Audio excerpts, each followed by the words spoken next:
سیاستدانوں کی شکلیں بگاڑنے کا حکم، فوٹو شاپ کے ذریعے کسی کی شکل خراب کرنے، اور جس طرح لوگ مختلف سیاستدانوں کی گدھے وغیرہ کی شکلیں بناتے ہیں، اس کا کیا حکم ہے؟ ایان سعودی عرب سے یہ ٹھیک نہیں ہے طریقہ۔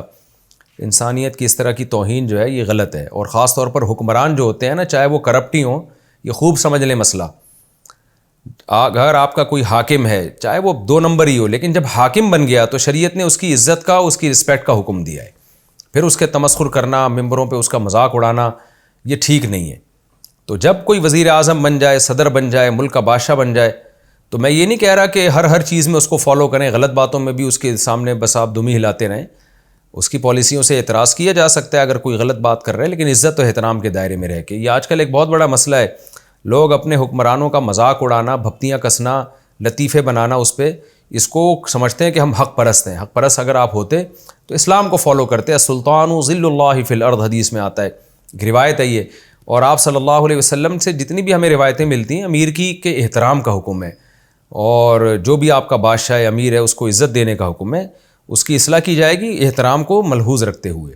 ویسے بھی آپ کسی حاکم کا جب وہ حکومت میں آپ مذاق اڑاؤ گے، بھپتیاں کسو گے، تو اس سے ویسے بھی کچھ نہیں حاصل ہوتا، وہ اور آپ کا دشمن ہو جائے گا، اصلاح کے بجائے معاشرے میں شر اور زیادہ پھیلے گا۔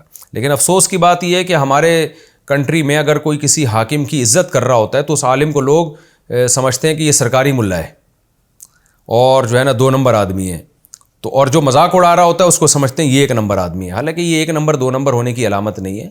جو بھی آپ کا حاکم ہے، شریعت نے آپ کو عزت کرنے کا، بلکہ اگر آپ کسی غیر مسلم کنٹری میں اور اس کنٹری کا جو غیر مسلم حاکم ہے اس کی بھی عزت کرنے کا آپ کو حکم دیا ہے۔ تو وجہ اس کی ہے کہ حکومت بہرحال اس کے ہاتھ میں، آپ جو ہے اگر اس کا مذاق اڑاؤ گے تو دور ہو جاؤ گے آپ اس سے، اور نتیجہ ہے کہ جو کام آپ کر سکتے تھے وہ بھی نہیں ہو سکیں گے آپ کے۔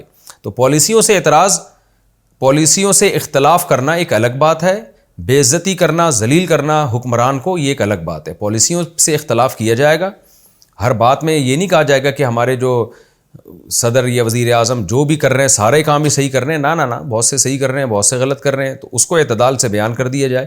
لیکن بدتمیزی کرنا حاکم کی اور اس کو عزت نہ دینا، یہ قطعاً شریعت کی تعلیمات نہیں ہیں۔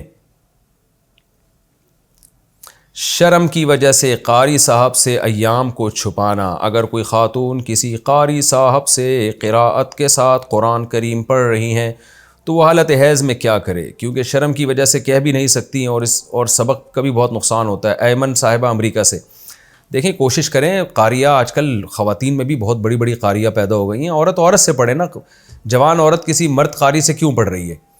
تو کوشش کریں کہ عورت ہی سے پڑھے۔ بہت قاریات آج دنیا میں الحمدللہ بہت موجود ہیں جو بہت اچھا پڑھاتی ہیں، ان سے پڑھیں۔ بہت مجبوری میں قاری صاحب سے پڑھنا پڑ گیا ہے تو پھر اتنی چھٹیاں اس کو کیا آپ عذر پیش کریں گی؟ کیونکہ وہ کیا سمجھے گا بھائی کیوں اتنی چھٹیاں کر رہی ہو؟ تو میرا خیال ہے ایسی صورت میں گول مول طریقے سے اشارتاً کنایتاً قاری صاحب کو بتا دیا جائے کہ میں ان ایام میں قرآن نہیں پڑھ سکتی، بس اتنا کافی ہے۔ تو یہ کوئی ایسی بات نہیں ہے جس میں شرم و حیا کو کوئی رکاوٹ بنایا جائے۔ اتنی بات کہہ دینا یہ میرا خیال ہے کوئی شرم و حیا کے منافی نہیں ہے، اور ضرورت بھی ہے اس کی، ورنہ تو وہ کیا کب تک بہانے کرے گی، کیا وہ قاری صاحب سمجھیں گے کہ پتہ نہیں یہ جھوٹ بول رہی ہے۔ لیکن بہتر یہی ہے کہ خاتون جو ہیں وہ خاتون قاریہ سے پڑھا کریں۔